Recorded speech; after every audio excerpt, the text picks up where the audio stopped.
Bismillahirrahmanirrahim.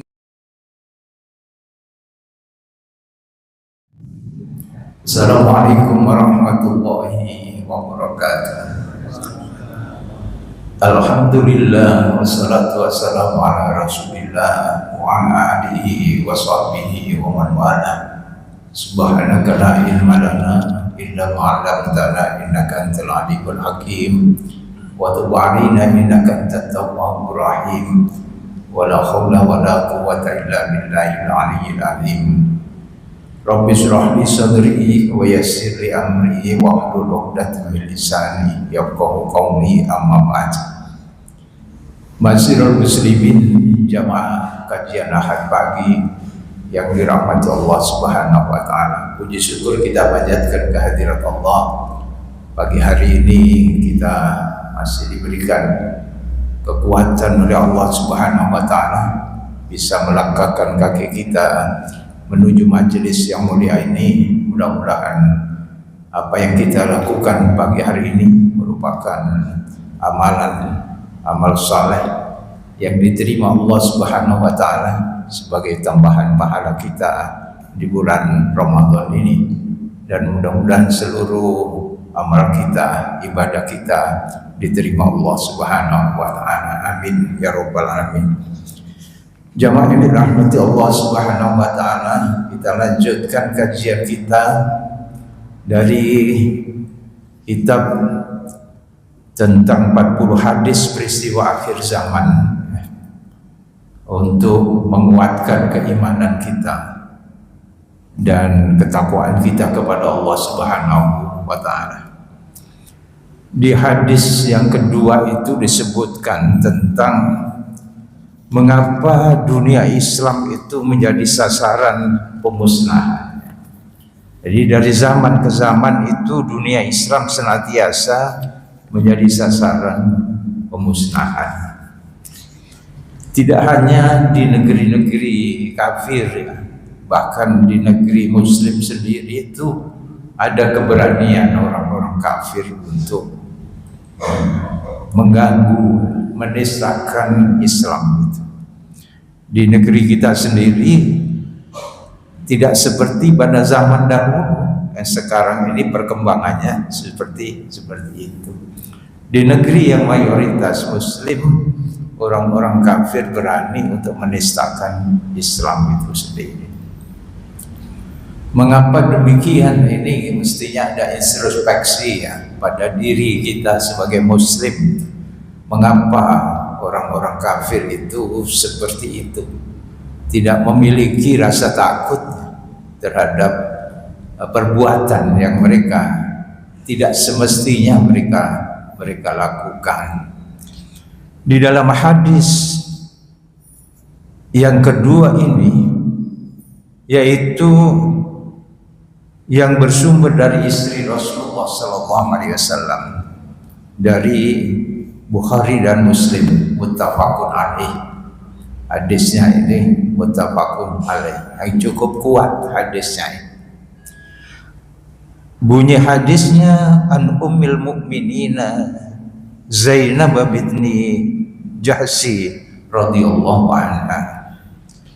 Hadis dari Ummul Mukminin Zainab binti Jahsy radhiyallahu anha. Beliau adalah istri Rasulullah sallallahu alaihi wasallam, karenanya disebut sebagai Ummul Mukminin, ibunya orang-orang beriman. Jadi semua istri Rasulullah adalah ibunya orang-orang beriman. Jadi kalau Rasulullah sudah wafat, mereka haram untuk menikah dengan orang lain, karena orang lain selain Rasulullah itu adalah anak-anak dari Ummul Mukminin itu sendiri. Beliau mengatakan, qalat inna nabiyya sallallahu alaihi wasallam dakhala 'alaiha fazi'an yaqul. Beliau menceritakan bahwa satu ketika Rasulullah sallallahu alaihi wasallam memasuki rumah beliau itu lalu tiba-tiba mengucapkan la ilaha illallah. Jadi tiba-tiba masuk rumah Rasulullah sallallahu alaihi wasallam sambil mengucapkan kalimat la ilaha illallah. Artinya apa? La ilaha illallah. Ngetes gitu. ya ucapan begitu, la ilaha illallah. Ini mengejutkan gitu. Ummul Mukminin Zainab bin Habban Jahasi ini, wailul lil arabi min syarri qad iqtaraba. Beliau mengatakan celaka. Kata Rasulullah sallallahu alaihi wasallam setelah mengucapkan la ilaha illallah, beliau mengatakan celaka, binasa. Siapa? Lil arabi min syarri qad iqtaraba. Bagi bangsa Arab, yang disebutnya bangsa Arab, yaitu bangsanya Rasulullah sallallahu alaihi wasallam sendiri. Maka kemudian para penafsir di ahli hadis ini mengatakan bukan semata-mata ditujukan kepada spesialis bangsa Arab itu, tapi seluruh bangsanya. Karena kebetulan Rasulullah SAW itu bangsa Arab. Binasa bagi bangsa Arab dari malapetaka, kejahatan yang sudah saja hampir menimpa mereka. Di waktunya tidak lama, yang dikhawatirkan Rasulullah SAW tidak lama, hampir, bahwa malapetaka, kehancuran akan menimpa mereka. Jadi kalau Rasulullah mengatakan hampir itu, dekat, itu tidak serta-merta lalu kemudian sangat dekat, begitu tidak. Karena Rasulullah SAW sendiri pernah mengatakan, aku diutus itu sudah dekat dengan kiamat. Antara dua jari seperti itu, antar jari. Tapi itu pun hitungannya sudah bertahun, beratus-ratus tahun, bahkan ribuan tahun. Itu sudah, dan Nabi dikatakan sebagai Nabi terakhir di zaman akhir, yang berarti juga hitungannya dekat, tetapi hitungan manusia kehidupan dunia ya cukup lama. Futihal yauma min raqmi Ya'juj wa Ma'juj mislu hadhi. Ini kalau sudah menyebut Ya'juj Ma'juj, itu mengerikan di situ ya, mengerikan. Pada hari ini telah terbuka dari dinding-dinding Ya'juj dan Ma'juj seperti ini ya, terus. Ini seperti ini sambil melingkarkan jari-jari antara jari ini apa nih, jempolnya itu apa, sama jari telunjuknya. Ini dijelaskan ya. Wa khallafa bi asbu'aihil ibhami wallati taliha. Dan Rasulullah sallallahu alaihi wasallam mempertemukan ujung ibu jarinya dan ujung jari sebelahnya, yaitu telunjuknya. Dengan itu Rasul mengisyaratkan seperti lingkaran. Jadi sudah sambung itu lingkarannya. Artinya waktunya itu sangat dekat. Fakultu ya Rasulullah, lalu Ibunda Zainab mengatakan, atahliku wa fina salihun. Ibunda Zainab serta-merta bertanya kepada Rasulullah sallallahu alaihi wasallam, wahai Rasulullah, apakah kami ini juga akan binasa? Ini pertanyaan Ibunda Zainab.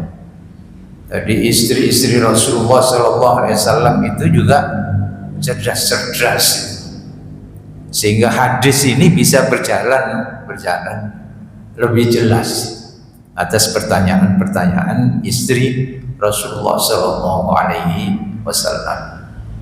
Jadi tidak sekedar diam, tetapi juga menyimak apa yang diucapkan Rasulullah, lalu kemudian memberikan tanggapan atas apa yang diucapkan, yang dia dengar dari ucapan Rasulullah Sallallahu Alaihi Wasallam. Atahliku wa fina salihun, apakah kami ini juga akan binasa sedangkan di kalangan kami masih ada orang-orang yang soleh? Nah, ini pertanyaannya, apakah kami ini juga akan hancur, binasa, tertimpa malapetaka besar itu, padahal di antara kami itu masih ada orang yang soleh? Qalu, Rasulullah sallallahu alaihi wasallam menjawab, "Na'am, idza kathural khabas." Rasul sallallahu alaihi wasallam menjawab, jika kejahatan sudah terlalu banyak merajalela, tidak peduli kalau di situ masih ada orang soleh, tetapi lingkungannya itu kejahatan itu merajalela, tidak peduli. Inilah yang kemudian kalau di dalam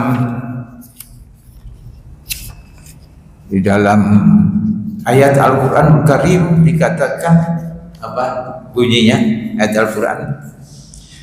Wattaqu fitnatal ladzina dzalamu minkum khassa. Itu di dalam surat apa ya?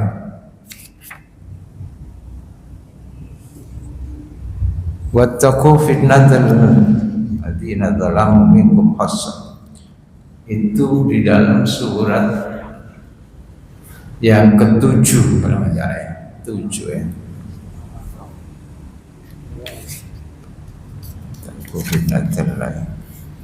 Surat Al-Anfal ya. Surat Al-Anfal ayat 25 itu. Jadi jika di dalam satu negeri itu sudah terlalu banyak kejahatan, kemungkaran, kefasikan, itu tidak peduli, itu azab Allah itu akan menimpa. Kebinasaan akan segera datang. Tidak hanya menimpa yang jahat,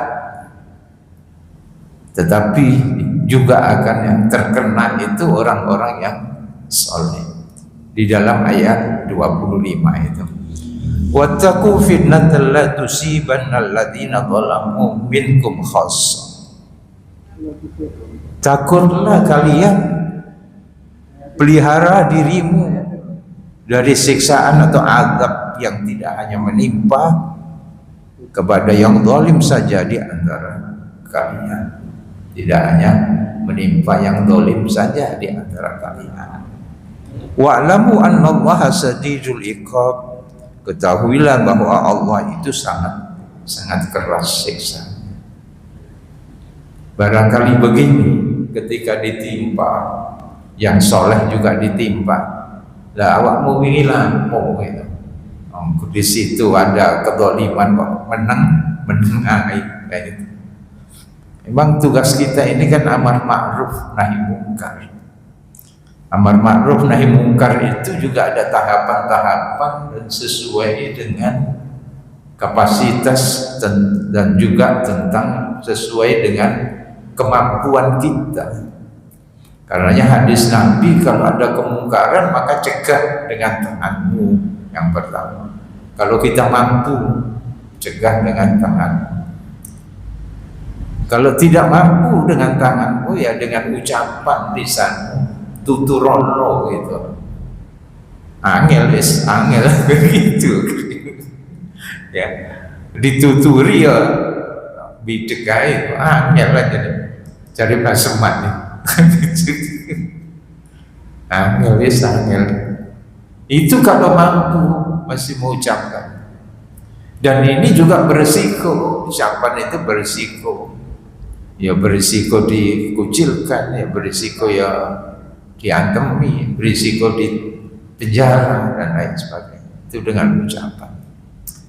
Itu kalau kita mampu. Kalau tidak mampu dengan ucapan, ya dengan hati ya, didiamkan tapi hati mengingkarinya. Tapi itu adalah serendah-rendah, selemah-lemah iman. Jadi ternyata banyak yang memilih iman yang lemah. Itu. Jadi tidak ingin memilih iman yang kuat, tapi milih iman yang lemah. Nah, jadi sebetulnya ya iman itu tetap kuat. Yang tidak kuat itu kan Imron itu kuat. Imannya tetap kuat. Ini hadis Rasulullah Sallallahu Alaihi Wasallam. Jadi hadis yang pertama yang berkaitan dengan kondisi umat di saat itu. Apa yang kemudian dihadapi dari kehancuran, dari kemaksiatan yang sudah merajalela itu.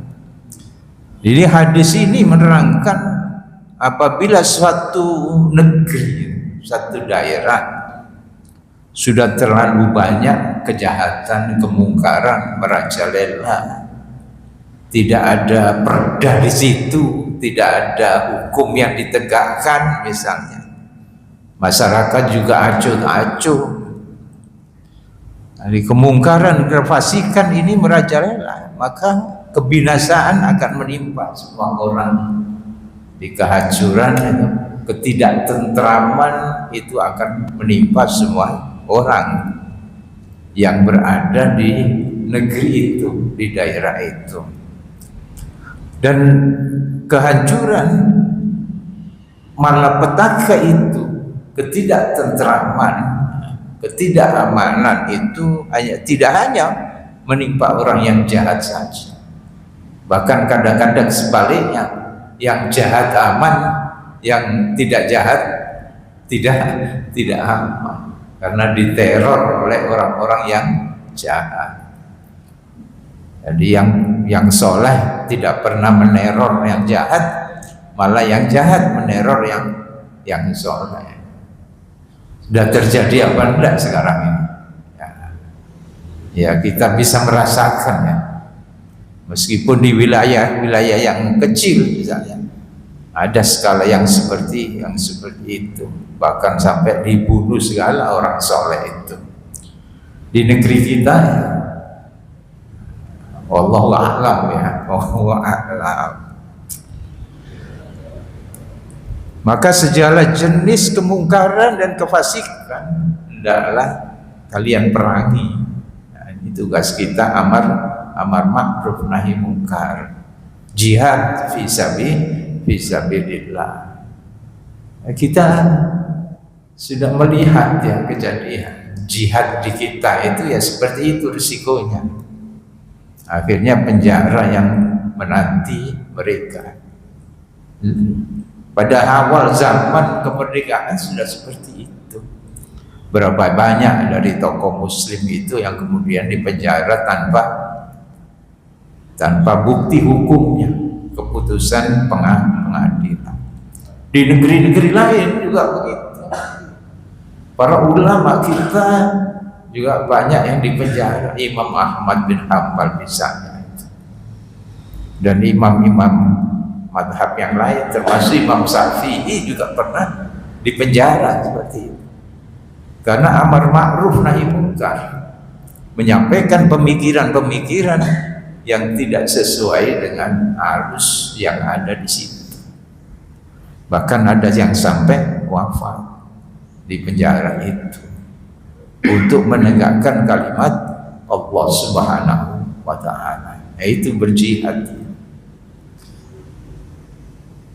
Jadi tugas kita adalah amar ma'ruf nahi munkar, karena nanti akan diperhitungkan Allah Subhanahu wa ta'ala. Jadi meskipun antara yang zalim dengan yang soleh itu dibinasakan oleh Allah, tapi juga akan diperhitungkan. Tapi kita juga terkena, kalau kita punya kemampuan lalu tidak melaksanakan, yang berarti kita mendapatkan dosa. Karena amar ma'ruf itu wajib. Amar ma'ruf nahi mungkar itu wajib. Amar ma'ruf masih bisa kita kerjakan.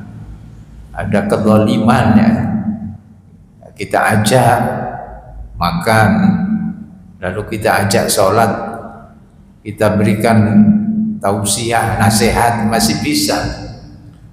Tetapi kalau melarang, nah ini berhadapan kita itu dengan kemungkaran itu yang berisiko. Amar ma'ruf banyak yang melakukan amar ma'ruf, tapi nahi mungkar itu yang berisiko itu nanti dulu. Ini zaman kita sekarang ini kita bisa mendeteksi itu, memprihatinkan sebetulnya. Jadi sebagian kalangan umat Islam sendiri itu tidak seperti itu.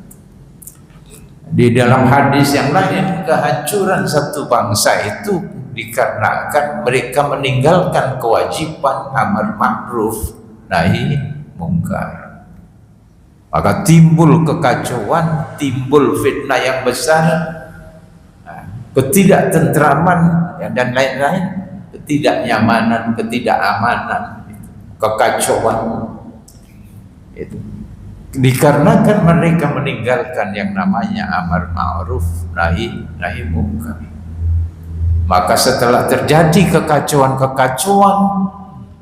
para ulama-ulama, tokoh-tokoh agama itu mengadakan istighosa, meminta pertolongan kepada Allah. Mereka mengangkat tangannya, memohon kepada Allah, kepada Tuhannya. Apa kata Rasulullah Sallallahu Alaihi Wasallam? Allah tidak akan mengabulkan doa-doa mereka.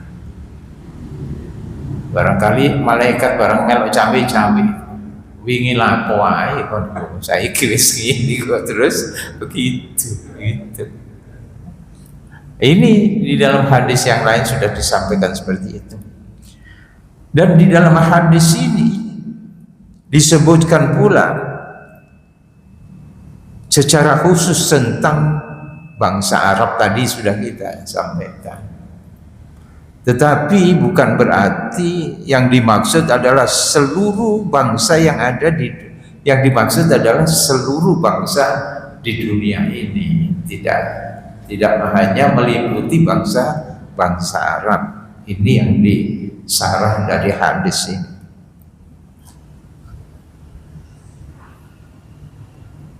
Pada waktu itu permulaan penyebaran adalah dari kalangan bangsa Arab, sehingga standar kemajuan Islam itu bisa dinilai dari Arab, karena di sana pusat awal pengembangan agama Islam. Ada dua kota suci, yaitu Mekah dan Madinah. Kalau di sana sudah kemunduran, yang berarti di seluruh dunia Islam itu mundur. Kita prihatin kalau melihat Timur Tengah yang seperti itu. Sudah menunjukkan tanda-tanda kiamat itu. Mereka yang dahulu tidak beralas kaki, pengembala binatang, lalu membangun gedung pencakar langit, berlomba-lomba membangun gedung pencakar langit. Itu diantaranya tanda kiamat di dalam hadis Rasulullah Sallallahu Alaihi Wasallam. Ini memprihatinkan. Ditambah lagi sudah kelonggaran terhadap kemaksiatan di Timur Tengah itu.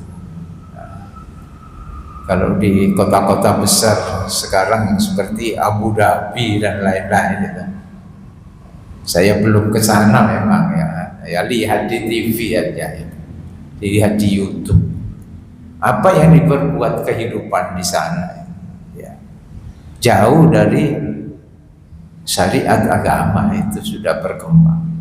Meskipun dari penduduk aslinya itu agamis ya, agamis, tetapi kemewahan yang ditunjukkan itu tidak mencerminkan sebagai orang muslim, itu sebagai muslim. Muslim yang dicontohkan Rasulullah SAW adalah hidup dalam kesederhanaan. Rezeki yang diberikan kepadanya untuk kemakmuran orang-orang lain, berbagi, tidak kemudian dihabiskan sendiri untuk bermewah-mewah menuruti hawa nafsunya. Kemudian disebut pula di dalam hadis ini yaitu tentang Ya'juj dan Ma'juj. Nah, nanti itu bisa dibuka di dalam surat 18, surat Al-Kahfi itu rinci di situ. Ya, dijelaskan di dalam surat Al-Kahfi ayat 83 sampai ayat 99, bahkan bisa lebih dari itu ya. Sampai ke sana, Ya'juj dan Ma'juj. Ada dua bangsa ini, ada beberapa pendapat. Kalau di dalam Sunni atau di dalam selain dari Syiah mengatakan bahwa Ya'juj Ma'juj itu adalah Bani Adam, anak keturunan Nabi Adam alaihissalam. Tapi menurut orang Syiah itu meyakini bahwa Ya'juj Ma'juj itu ada spesies sendiri, jadi bukan keturunan Nabi Adam alaihissalam. Yang dahulunya banyak membuat kerusakan. Jadi sebagaimana yang diceritakan di dalam surat 18 ayat 83 sampai 99 itu. Membuat banyak kerusakan, pembunuhan dan lain sebagainya. Lalu batas daerah kediaman mereka ditutup oleh siapa? Di situ disebutkan Zulkarnain, itu oleh Zulkarnain beserta pasukannya, pengikut-pengikutnya. Ditutup, itu yang diceritakan di situ rinci. Ditutup dengan besi bercampur tembaga yang dicor. Di mana itu sampai sekarang juga tidak disebutkan karena di dalam hadis maupun ayat Al-Qur'anul Karim. Memang banyak yang mereka-reka di pegunungan daerah Himalaya sana ada lembah yang kemudian mereka dikurung gitu, ditutup itu daerah itu supaya tidak keluar lagi, sehingga mereka tidak bisa keluar hingga hampir hari kiamat tiba. Maka ketika sampai waktunya dan setiap saat mereka itu berupaya keluar, dilukiskan di situ di surat 18. Setiap saat mereka mencoba untuk berusaha keluar dari kungkungan itu yang penutupnya itu besi bercampur tembaga itu, tetapi mereka tidak bisa keluar. Nah, karena dindingnya sangat kuat, dan pada gilirannya nanti dinding itu akan terbuka, akan hancur sehingga mereka itu bisa keluar. Dan ketika keluar itu dilukiskan di situ pasukannya ini sangat banyak menuju daerah Syria sana di Sam. Lalu ketika keluar itu sangat panjang, itu barisannya itu sangat panjang, sehingga dilukiskan ketika sampai di satu tempat, di situ ada air, ada danau di daerah Syria sana, di Sam sana. Lalu pasukan yang terdepan itu minum, dan berturut-turut mereka minum di telaga itu. Tetapi pasukan yang di belakang dauman itu, telaga sama gede ini, Pasukan yang di belakang sampai di tempat itu airnya sudah habis, telaganya sudah mengering karena mereka minum. Ini yang dilukiskan Ya'juj Ma'juj. Di dalam agama yang lain itu sudah tersebut itu. Sudah disebutkan tentang Ya'juj Ma'juj itu. Jadi agama-agama dahulu itu sudah mengenal Ma'juj dan Ma'juj, Ya'juj dan Ma'juj itu. Di dalam sebutannya tetapi berbeda itu. Di dalam agama lainnya menyebutnya bukan Ya'juj dan Ma'juj, yang disebut dengan Gog dan Magog. Nah, tahu ada di tafsir itu. Nah, jadi agama lain menyebutnya Ya'juj Ma'juj itu dengan Gog dan Magog. Karenanya ayat di dalam surat 18 itu turun atas dasar pertanyaan dari orang-orang kafir Quraisy di Mekah waktu itu. Tapi pertanyaannya itu bukan untuk mencari ilmu kebenaran ucapan Rasulullah SAW, tidak. Jadi pertanyaan itu kan ada dua yang bisa difahami.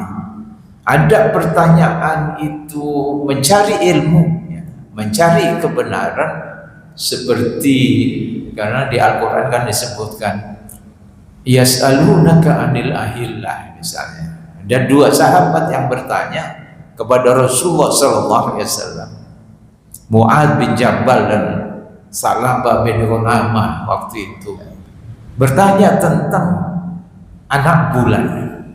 Apa anak bulannya? Bulan Sabit itu disebut juga anak bulan karena masih kecil, jadi anak. Itu ditanyakan, memang mencari ilmu. Jadi sahabat itu, apa Rasulullah itu maksudnya anak bulan Sabit? Yas'alunaka anil ahillah. Yang jawab Allah itu, qul hiya mawaqitu lin-nasi wal hajj. Bukan disebutkan bulan itu begini nanti begini, enggak. Tapi itu adalah, katakan kepada mereka bahwa bulan itu adalah tanda perhitungan waktu dan untuk perhitungan ibadah haji. Itu Allah yang menjawab.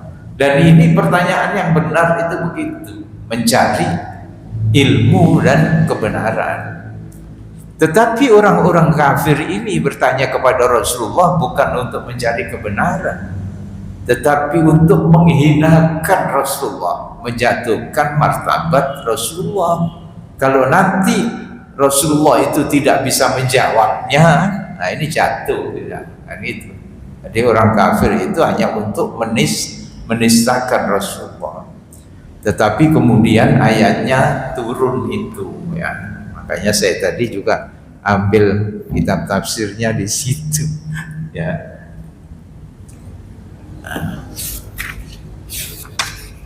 Ayat 83 yang dibaca terjemahan dari 83 sampai 84 dulu dibaca pengelompokannya. Wa yas'alunaka anil dzil qarnain qul sa'atlu alaikum minhu dzikra inna makanna lahu fil ardi wa atainahu min kulli syai'in sababa. Tolong dibaca itu cuma ayat 88 mulai 88 83 84 Al-Kahfi. Bismillahirrahmanirrahim. Dan mereka bertanya kepadamu Muhammad tentang Dzulkarnain. Katakanlah, akan kubacakan kepadamu kisahnya. Lanjut. Sungguh kami telah memberi kedudukan kepadanya di bumi dan kami telah memberikan jalan kepadanya untuk mencapai segala sesuatu. Itu Rasulullah langsung di backup oleh Allah Subhanahu wa Ta'ala. Anggapan orang-orang kafir, Rasulullah tidak mampu menjelaskan siapa itu Ya'juj Ma'juj itu, Gog dan Magog, siapa mereka? Dianggapannya Rasulullah tidak mengerti, tetapi Allah yang memberikan jawaban itu atas pertanyaan-pertanyaan mereka, bahwa siapa itu Ya'juj Ma'juj itu. Ya, diawali dari kisahnya Dzulkarnain. Tidak disebutkan itu Dzulkarnain itu juga siapa, tetapi seseorang yang diberikan kuasa oleh Allah Subhanahu wa Ta'ala dan kemampuan untuk menjalankan kekuasaan, tidak lain adalah untuk mentauhidkan Allah Subhanahu wa Ta'ala. Dilanjutkan aja kisahnya, dibaca aja 85 sampai 88.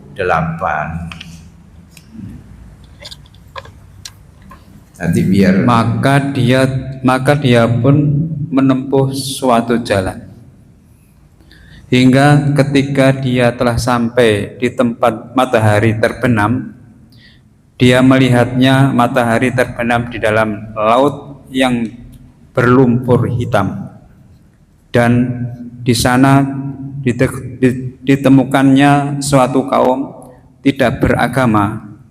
Kami berfirman, wahai Dzulkarnain, engkau boleh menghukum atau berbuat kebaikan, mengajak beriman kepada mereka. Dia Dzulkarnain berkata, barang siapa berbuat zalim, kami akan menghukumnya, lalu dia akan dikembalikan kepada Tuhannya. Kemudian Tuhan mengazabnya dengan azab yang sangat keras. Adapun orang yang beriman dan mengerjakan kebajikan, maka dia mendapat pahala yang terbaik sebagai balasan, dan akan kami sampaikan kepadanya perintah kami yang mudah. Sebelum di 89, bahwa asal muasalnya Ya'juj dan Ma'juj itu ditemukan, dan peristiwa ini dijumpai oleh Dzulkarnain ketika Dzulkarnain itu berdakwah ke barat sampai di tempat tenggelamnya matahari. Dan memang tidak ada tempat matahari tenggelam itu, tidak ada. Tapi satu wilayah yang di situ bisa dilihat matahari itu terbenam di pinggir, di pantai yang berlumpur hitam. Itu pun tidak diketahui secara jelas. Para ahli tafsir juga mereka-reka itu di mana, di barat dan di timur, nantinya dilanjutkan di timur. Dan ketika berdakwah itulah bertemu satu kaum yang tidak dimengerti bahasa mereka. Didakwahi oleh Dzulkarnain agar mereka itu menyembah Allah Subhanahu wa Ta'ala. Dilanjutkan saja 89. Kemudian dia menempuh suatu jalan yang lain hingga ketika dia sampai di tempat terbit matahari sebelah timur, didapatinya matahari bersinar di atas suatu kaum yang tidak kami buatkan suatu pelindung bagi mereka dari cahaya matahari itu. Demikianlah, dan sesungguhnya kami mengetahui segala sesuatu yang ada padanya Dzulkarnain. Jadi Dzulkarnain itu diberi kekuasaan oleh Allah Subhanahu wa Ta'ala untuk menjangkau dunia ke barat sampai dunia ke timur. Dan ini kalau dibayangkan, bukan berarti dunia di timur itu sampai di Amerika Latin misalnya. Dunia barat itu sampai di Maroko sananya. Ya, tidak seperti itu. Ya, batasan di mana dia melihat di pinggir pantai matahari terbenam dan matahari terbit. Maka dijumpai kehidupan satu kaum di sana yang ditemui oleh Zulkarnain. Maka kemudian ada dialog di situ di ayat berikutnya itu, tolong dibaca. Kemudian dia menempuh suatu jalan yang lain lagi, hingga ketika dia sampai di antara dua gunung, didapatinya di belakang kedua gunung itu suatu kaum yang hampir tidak memahami pembicaraan.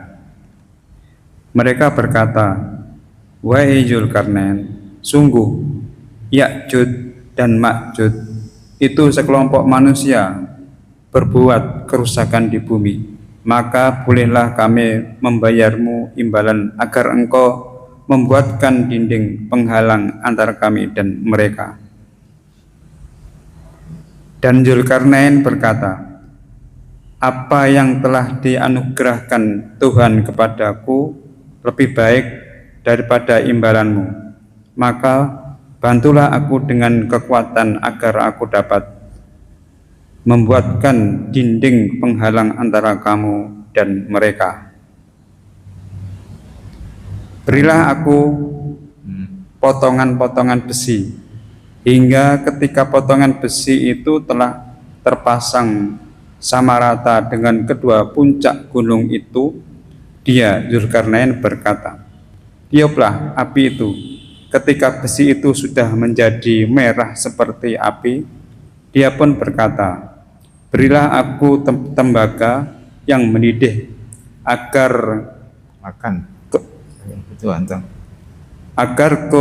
ku tuangkan ke atasnya besi panas itu." Ini perjalanan Zulkarnain itu berdakwah ke barat, ke timur, sampai di wilayah pegunungan. Nah, wilayah pegunungan itulah yang banyak ditafsirkan itu. Ada yang di seputaran Mount Everest itu ya, pegunungan Himalaya. Ada lembah-lembah yang sangat dalam. Maka ketika di daerah pegunungan itulah Zulkarnain ketemu dengan satu kaum. Nah, maka kaum itulah yang melaporkan bahwa di sekitarnya itu ada Ya'jud Ma'jud yang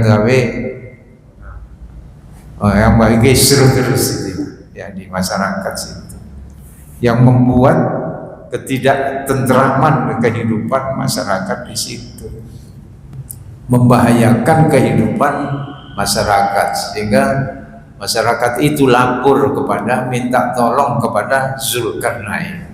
Rupanya Zulkarnain itu sudah dikenal keagungan namanya itu, kebesaran namanya, dikenal orang di situ, sehingga minta tolong kepada Zulkarnain supaya negerinya itu, daerahnya dilindungi dari Ya'jud dan Ma'jud itu. Maka dibuatlah benteng itu, penutup antara dunia Ya'jud Ma'jud dengan masyarakat yang ada di situ. Maka dikumpulkanlah besi-besi. Wallahu a'lam ya, zaman itu sudah ada pabrik baja banyak itu, karena ada besi-besi. Nah, ini secara kimia bagaimana kalau besi itu dicampur dengan tembaga itu, dibuatkan penutup cor itu setinggi bukit itu. Jadi setinggi lembah yang ada itu lalu ditutup dengan cor besi dan bercampur tembaga, sehingga Ya'jud dan Ma'jud itu tidak mampu keluar dari situ sampai nanti mendekati hari kiamat. Wallahu a'lam. Ya, memang hadis juga banyak ya, hadis yang menceritakan tentang Ya'jud dan Ma'jud ini. Jamaah yang dirahmati Allah Subhanahu wa taala, di dalam surat 21 ayat 96, coba ini dibaca. menceritakan tentang terbukanya penghalang dari Ya'juj dan Ma'juj itu, yaitu penutup besi dan tembaga yang dicor.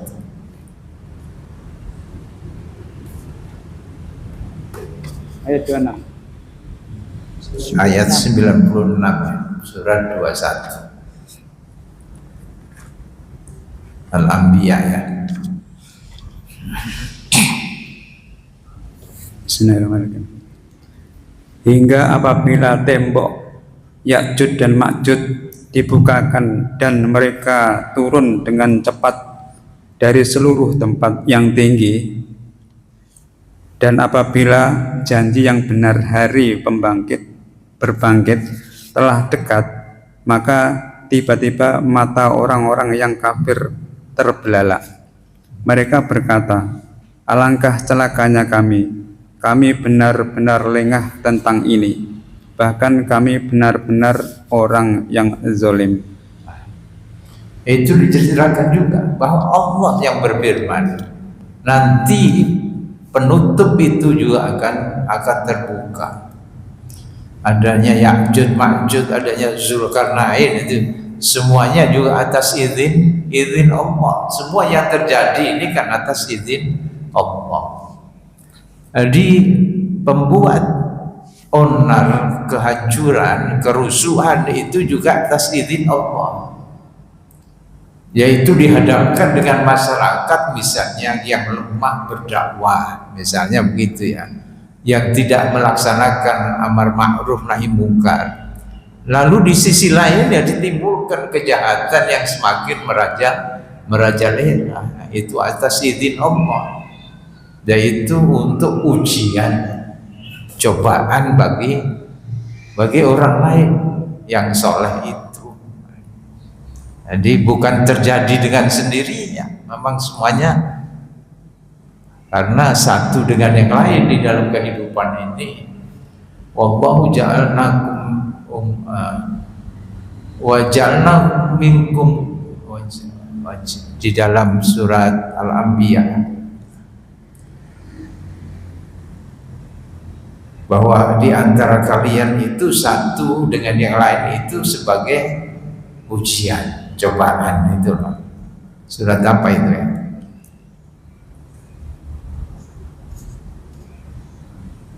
Terusnya ayat ya. Ayat 98. 38 ya.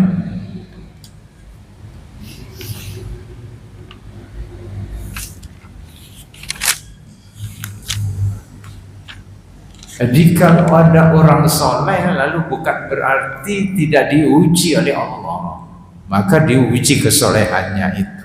Ada orang yang tidak amar ma'ruf nahi mungkar, ya diuji dengan ujian yang lebih dahsyat lagi.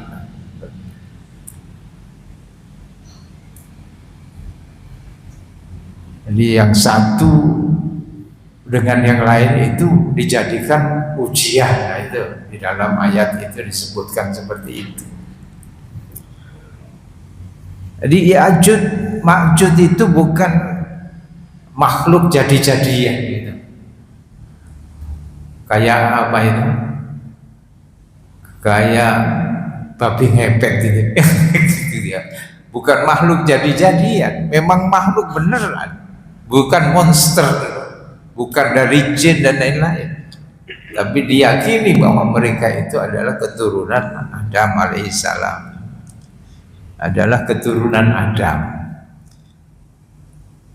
Sedang yang mengatakan, ada yang melukiskan bahwa Ya'juj Ma'juj itu bertubuh pendek, lalu telinganya lebar. Bukan ciri-ciri gajah itu ya. Kalau telinganya saja lebar itu gajah Atika itu, itulah cirinya gajah ya.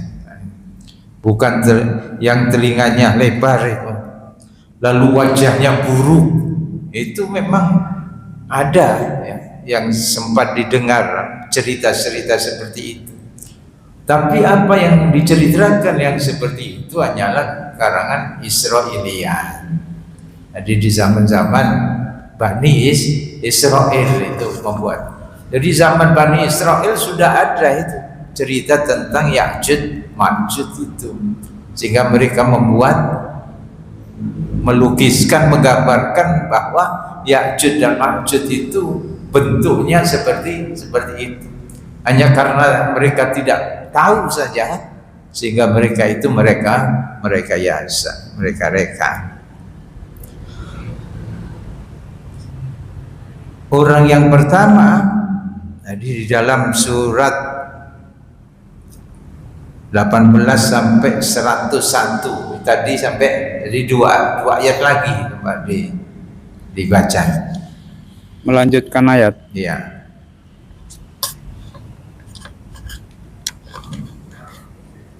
Sungguh kamu orang kafir, dan apa yang kamu sembah selain Allah adalah bahan bakar jahanam. Kamu pasti masuk ke dalamnya.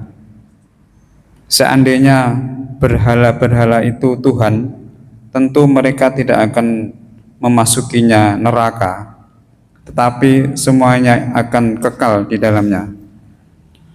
Mereka merintih dan menjerit di dalamnya neraka, dan mereka di dalamnya tidak dapat mendengar. Sungguh sejak dahulu bagi orang-orang yang telah ada ketetapan yang baik dari kami, mereka itu akan dijauhkan dari neraka. Itu dari hasil dialog yang tadi diawali pertanyaan dari orang-orang kafir kepada Rasulullah Muhammad SAW di Mekah. Lalu Allah yang membimbing Rasulullah diberikan jawaban, menceritakan tentang siapa itu Zulkarnain, siapa itu Ya'juj Ma'juj itu. Dan secara rinci sebagaimana yang sudah kita dengar tadi di dalam surat Al-Kahf itu, itulah cerita yang disampaikan kepada orang-orang kafir.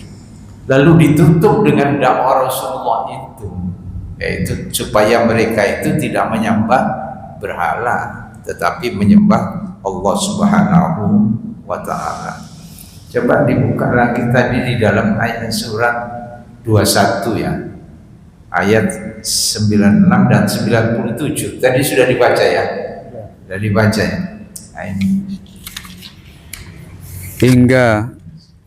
Sehingga kalau kita melihat hadis tadi, Rasulullah SAW mengatakan Ya'juj dan Ma'juj itu akan keluar dari sarangnya yang saat ini.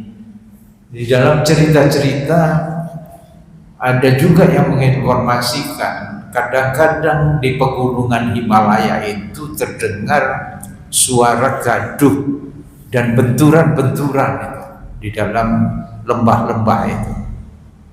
Mereka sehingga menyimpulkan bahwa itu upaya dari Ya'juj Ma'juj untuk keluar dari kungkungan, dari benteng yang dicor dari besi dan tembaga oleh Zulkarnain. Ini boleh ceritakan ya. Jadi mereka banyak yang berspekulasi suara-suara itu adalah suara dari Ya'juj Ma'juj. Kadang-kadang terdengar suara yang riuh gitu, kacau, ramai gitu. Dan benturan-benturan di lembah itu. Ada juga yang mencoba mencari dari satelit itu, foto-foto satelit, ada yang diindikasikan bahwa inilah tempatnya Ya'juj Ma'juj. Masih diraba-raba di mana keberadaannya, karena tidak dijelaskan tentang keberadaan mereka. Yang jelas itu di zaman Zulkarnain ditemuinya Ya'juj Ma'juj itu di lembah-lembah perbukitan itu. Nah ini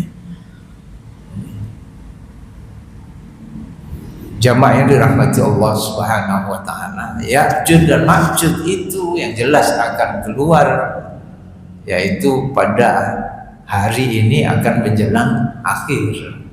Makanya itulah ujian, dan umat Islam, orang yang beriman, kalau kita ikuti tentang informasi hari kiamat, orang beriman itu akan diwafatkan semuanya. ada angin yang berhembus ya, dari daerah Sam sana, kemudian dihirup oleh orang-orang yang beriman yang menghirupnya, maka orang beriman itu akan diwafatkan oleh Allah Subhanahu wa ta'ala. Jadi kekacauan dunia menjelang kiamat itu, kekacauan alam semesta, umat Islam, orang beriman itu tidak akan mengalami. Mereka sudah lebih dulu diwafatkan oleh Allah Subhanahu wa ta'ala. Hanya orang-orang yang durhaka kepada Allah yang akan mengalami kehancuran, kekacauan dunia yang menjelang kiamat itu, termasuk menghadapi kekejaman dari Ya'juj dan Ma'juj. Setiap melintasi wilayah maka dibuat rusak wilayah itu, pembunuhan oleh pasukannya Ya'juj Ma'juj. Dan kita tidak bisa membayangkan pakai senjata apa mereka. Padahal sekarang ini senjatanya sudah canggih. Tapi katanya ada yang berspekulasi bahwa satu masa nanti senjata itu yang canggih-canggih itu sudah tidak ada lagi. Ya. Senjata canggih itu seperti yang sekarang ada kapal induk yang bertenaga nuklir dan lain-lain seperti itu, ada pesawat terbang, itu sudah tidak ada lagi. Nah, ini wallahu a'lam, tapi di dalam perputaran zaman itu bisa kembali seperti itu.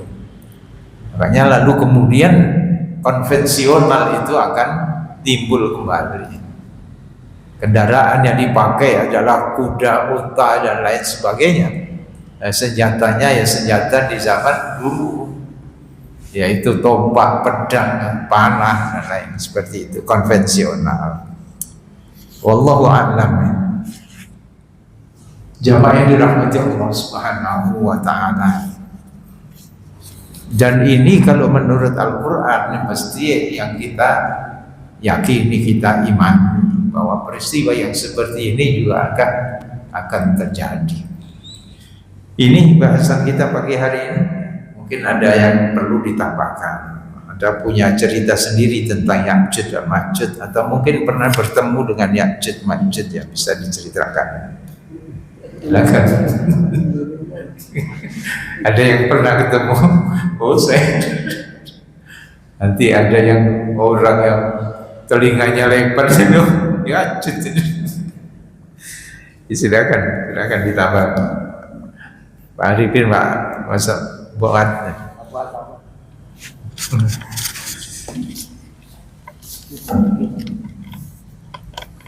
Assalamualaikum warahmatullahi wabarakatuh. Zulkarnain itu hidup pada zamannya Nabi siapa ya? Memang itu yang tidak disebutkan ya, tidak disebutkan. Dari dahulu itu kapan itu tidak. Rupanya sahabat ini juga tidak tanya itu. Kalau Rasulullah SAW menyebutkan ada itu zaman Zulkarnain itu. Zaman Zulkarnain ya ditandai dengan zamannya Ya'juj Ma'juj di situ. Nah, ini juga berkait. Seperti Ya'juj di mana itu juga tidak diketahui. Dari bangsa apa juga tidak dijelaskan di situ. Sehingga ada yang menafsirkan yang macam-macam itu, bahwa Ya'juj Ma'juj bukan spesies manusia, ada makhluk tersendiri misalnya. Jadi tidak dijelaskan di zaman siapa, tidak ditandai pada masanya siapa. Tetapi para agama-agama, kepercayaan yang dulu sudah ada itu, cerita tentang Ya'juj Ma'juj itu sudah ada, melekat pada mereka. Ini berarti sangat lama ya, sangat lama. Sebelum nabi-nabi itu diturunkan oleh Allah Subhanahu wa ta'ala, yang diberikan risalah ya, yang diberikan kitab-kitab. Sebelum itu sudah ada Zulkarnain dan Ya'juj Ma'juj.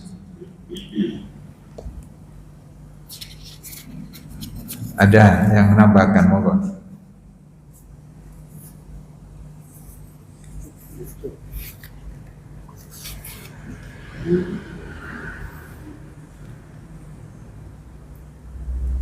Ustaz Sumardi tidak pernah membahas tentang ya'juj ma'juj.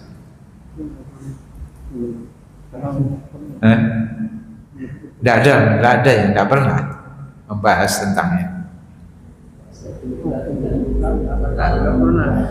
Barangkali kalau membahas itu lalu Ma'juj itu bukan makhluk ini seperti itu ya, diibaratkan yang lain.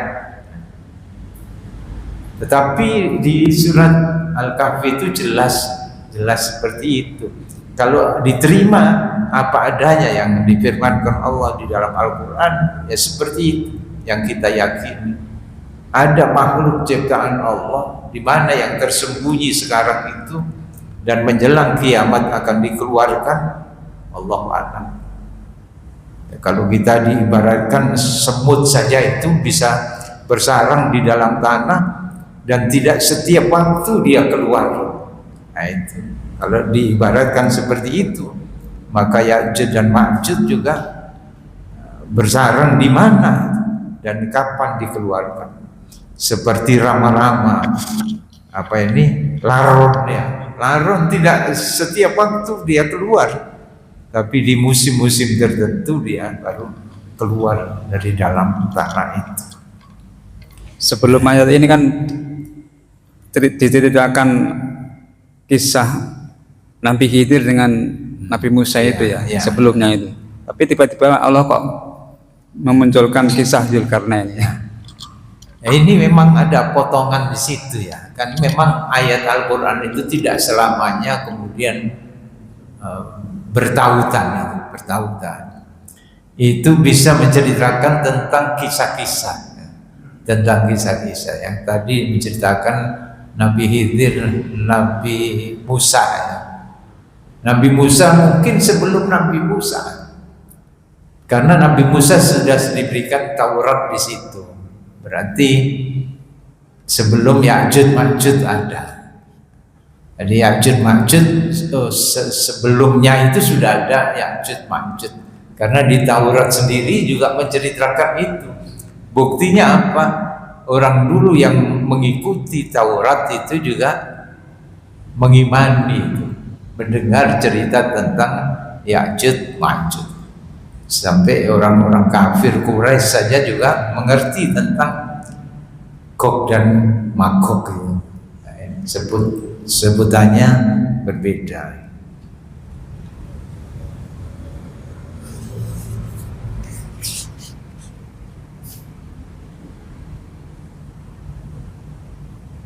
Ada yang ditambahkan lagi? Kalau tidak ada, ya kita tutup kajian ini. Sekarang ini sudah pukul 9:30 ya. Setengah berapa? Ya, 9:30. Ada yang ditanyakan?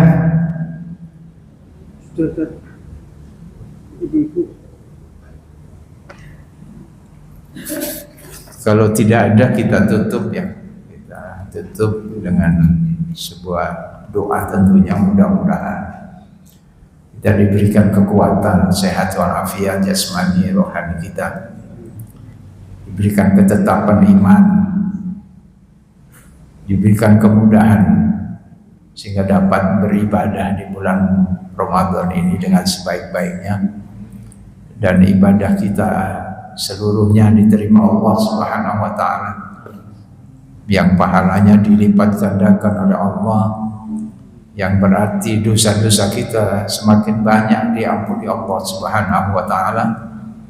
Dan mudah-mudahan di penghujung Ramadan kita semuanya menjadi hamba-hamba Allah yang muttaqin, yang mendapatkan bertemu dengan Lailatul Qadar, sehingga mengangkat derajat kita di sisi Allah Subhanahu wa taala, dimuliakan oleh Allah Subhanahu wa taala, sebagaimana sebuah kisah di dalam hadis yang diriwayatkan dari Talha bin Ubaidillah tentang orang yang bertemu dengan Ramadan padahal dia tidak mengikuti perang jihad fisabilillah, tetapi dia yang satu mengikuti perang fisabilillah, yang satunya tidak, tetapi dipanjangkan umurnya, lalu bertemu dengan bulan Ramadan, dia pergunakan kesempatan bertemu dengan Ramadan itu dengan beribadah